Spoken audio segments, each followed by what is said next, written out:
Le péril que court l'Église à la fin de l'économie provient donc d'êtres surnaturels. Ces êtres surnaturels sont des hypocrites qui prétendent être ce qu'ils ne sont pas. Le Saint-Esprit, dans le très bref message qu'il communique à l'apôtre, décrit le caractère et l'œuvre des mauvais esprits. Il reconnaît leur existence, les efforts qu'ils dirigent contre les croyants. Et la nature de ces efforts est de séduire tout enfant de Dieu. Et le résultat de leur séduction est de détourner les croyants de la foi en Christ et de tout ce qu'implique cette foi donnée au sein de façon définitive. Ces esprits surnaturels semblent conduire à plus de sainteté en prescrivant une sévérité ascétique pour le corps. Mais au demeurant, ils sont eux-mêmes impurs et souillés, mais ils communiquent leur corruption à ceux qu'ils ont réussi à séduire par leur seule présence. Car où ils ont réussi à séduire, ils ont pris possession, et tandis que le croyant séduit et induit en erreur s'imagine être plus pieux, plus sanctifié, plus affranchi des besoins charnels, il est en réalité souillé par la seule présence de ces esprits hypocrites qui, sous le couvert de la sainteté, gardent leur position et dissimulent leur activité.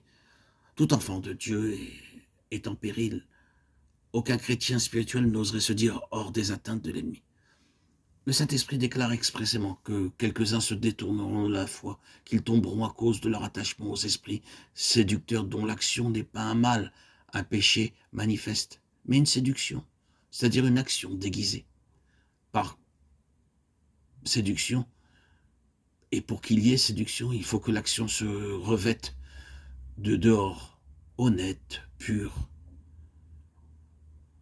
Se couvrir, se prétendre être saint, pour couvrir son mensonge.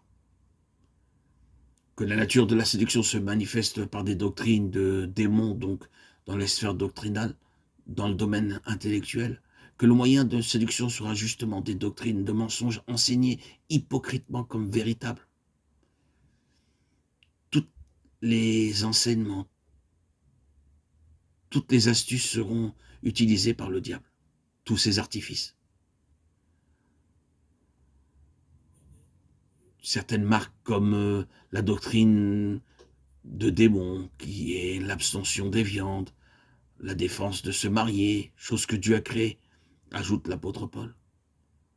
L'opposition à Dieu lui-même dans son œuvre de créateur.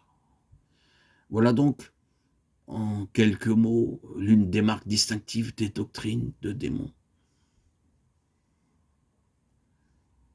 En général,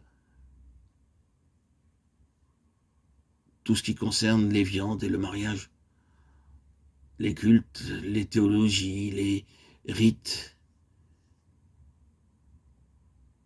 toutes ces choses, ces séductions doctrinales, infiniment très vastes.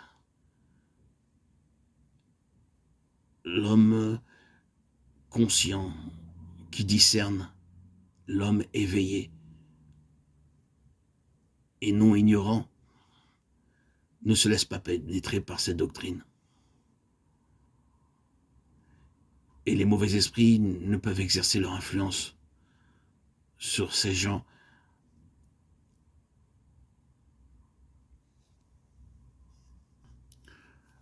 Les puissances de démons ne peuvent les atteindre.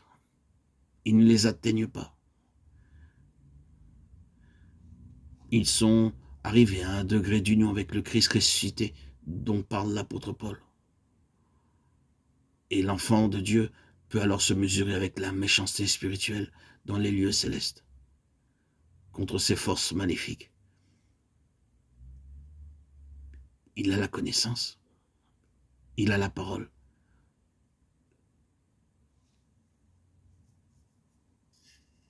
Il a reconnu la nécessité du sacrifice expiatoire de Christ, de ce parfait sauveur. Et tout ce qui est du domaine des séductions,